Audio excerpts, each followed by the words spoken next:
जिसने मेरे को सबसे ज़्यादा इंप्रेस करा है इसकी, क्योंकि इसकी उसमें हाई लेवल कंपटीशन होता है जो कि क्वाइट इंप्रेसिव है, क्योंकि इसके तरह का कोई डिफरेंट इशू नहीं करा है। मतलब नंबर ऑफ कंपनीज रजिस्टर्स हैं जिसमें से इनका काम है वो रियल एस्टेट बिजनेस में डील करना है। कंपटीशन की वजह से ये कंपनी अपने ही सेगमेंट में कोई खास है नहीं। ऐसे ली जाए तो इसका प्राइस 20 पर शेयर होगा। Lot size.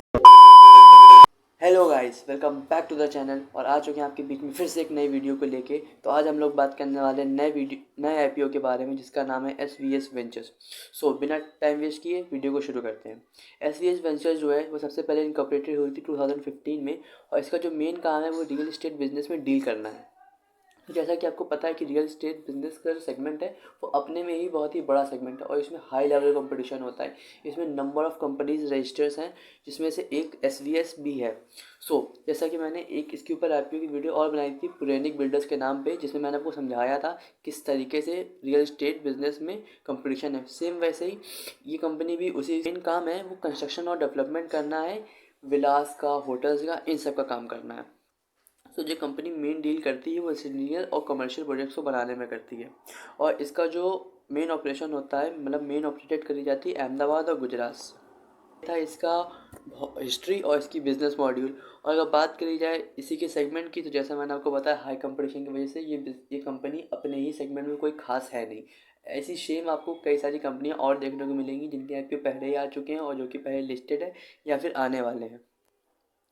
अगर बात कर ली जाए इसके फाइनेंशियल की, जो कि सबसे मेन इंपॉर्टेंट होता है, तो इसके फाइनेंशियल थोड़े ज़्यादा इम्प्रेसिव है। सबसे पहले अगर बात करी जाए टोटल एसेट की तो इसके टोटल एसेट 31 मार्च 2020 में 845 करोड़ रुपीज़ थे, जो कि बढ़ के अब 30 जून 2022 को 25 करोड़ रुपीज़ हो गए हैं, जो कि क्वाइट इम्प्रेसिव है क्योंकि इसके टोटल एसेट्स बढ़े हैं, जो कि इसके लिए एक बहुत ही पॉजिटिव साइन है। टोटल रेवेन्यू की बात करी जाए तो हाँ, ये थोड़ा एक नेगेटिव साइन था जो कि अब सिर्फ 129 करोड़ रुपीज़ रह गया है। प्रॉफिट आफ्टर टैक्सेशन की बात करी जाए तो उसमें भी पहले तो इंक्रीज़ आपको बहुत अच्छा देखने को मिला था, पहले 183 हो गया था लेकिन अब वो जाके सिर्फ 14 करोड़ रह गया है। अगर नेटवर्थ की बात करी जाए तो नेटवर्थ आपको बहुत ही अच्छी इंक्रीज़ देखने को मिलेगी, जो कि 54 करोड़ से लेकर डायरेक्ट 2125 करोड़ हो गई है। अगर बात करी जाए इसकी टोटल बोरोइंग्स की, जिसने मेरे को सबसे ज़्यादा इंप्रेस करा है इसकी, क्योंकि इसकी टोटल बोरोइंग 641 से लेकर 267 हो गई है, यानी कि इसने 400 करोड़ की बोरोइंग को कम कर दिया है, जो कि किसी भी कंपनी के लिए इतनी जल्दी करना पॉसिबल नहीं होगा मेरे हिसाब से। अब बात कर लेते हैं इसके ऑब्जेक्ट ऑफ इशू की। इसमें ऐसा कोई खास इशू है नहीं जो कि कंपनी को नहीं होना चाहिए था। इट्स नेग्लिजिबल, इसके बारे में बात ना ही करें तो ठीक है।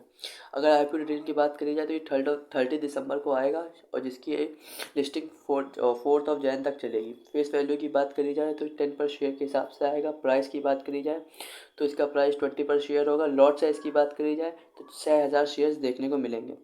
अगर इसकी लिस्टिंग की बात करी जाए तो ये सिर्फ BSE और SME पे देखने को मिलेगा। ये थी इसकी आईपीओ की डिटेल्स। अगर इसके टाइम टेबल की बात करी जाए तो 30 दिसंबर को इसकी ओपनिंग डेट है, 4 जनवरी को इसकी क्लोजिंग डेट है। अलॉटमेंट आपको 9 जनवरी को देखने को मिलेगी। इनके बाद जो एक्स्ट्रा पैसा जाएगा उसका रिटर्न आपको 10 जनवरी को देखने को मिल जाएगा। और अगर लिस्टिंग की बात करी जाए तो ये 12 जनवरी को आपको देखने को मिल जाएगी। अगर मैं आपको इसकी अपने पर्सनल रिव्यू बताऊं उससे पहले मैं आपको इसकी बात बताना चाहता हूं कि इसकी जो डिविडेंड पॉलिसी है, कंपनी ने अभी तक किसी भी तरह का कोई डिविडेंड इशू नहीं करा है। मतलब कि जब से ये लिस्ट हुई है, जब से इसने अपने शेयर्स पहले वाले इशू करे थे, इसने आज तक किसी भी तरह का कोई डिविडेंड इशू नहीं करा है। क्योंकि बेसिकली हर कंपनी डिविडेंड तो इशू करती ही करती है, लेकिन इस कंपनी ने इशू नहीं करा है। इसके लिए ये चीज़ थोड़ी नेगेटिव है। कंक्लूजन की बात करी जाए तो जैसा कि मैंने आपको बताया कि रियल एस्टेट सेगमेंट में काम करती है और वहाँ पे कंपटीशन ही इतना है। अगर आप सेगमेंट में जाएंगे तो आपको इससे अच्छे शेयर्स इससे अच्छे प्राइस पे मिलेंगे। इसका आईपीओ कुछ उतना खास नहीं है। और हाँ, मैं आपको बताना चाहूँगा कि जब ये इनकॉर्पोरेटेड हुई थी तब इसके कुछ डिस्कस्टिंग बैनर थे, जैसे कि इन्होंने अपने बैनर्स पे सॉफ्टवेयर सोल्यूशन और लाइफ केयर सोल्यूशन के बारे में लिखा था, जिसकी वजह से बहुत सारी इनकॉन्ट्रोवर्सीज हुई थी। आपने जैसा कि देखा इनकी जो नेटवर्थ थी वो किस तरीके से डाउनफॉल में आई है और ये कुछ इतना खास है नहीं। अगर आपको लेना ही है तो आपको इसको पॉज करना चाहिए, शॉर्ट टर्म और लॉन्ग टर्म में बोथ। जब ये लिस्ट हो जाए उसके बाद अगर कोई मूवमेंट हो तो जाना चाहिए, क्योंकि इस आईपीओ को इग्नोर करने में कोई, आप इसको आराम से अवॉइड कर सकते हैं। इस आईपीओ को अवॉइड किया जा सकता है जिससे कोई हार्म नहीं होगी। मेरे हिसाब से आपको इसमें बिल्कुल नहीं आना चाहिए। अगर आपको लेना ही है इस सेगमेंट में, आपको चाहते हैं आप रियल एस्टेट, तो आप किसी और में जाएँ। इसमें आपको जानने की कोई ज़रूरत नहीं है। वीडियो अच्छा लगा हो, इन्फॉर्मेटिव लगा हो तो लाइक करें और इसी तरह सबसे पहले IPO की जानकारी पाने के लिए चैनल को सब्सक्राइब करें। Thank you.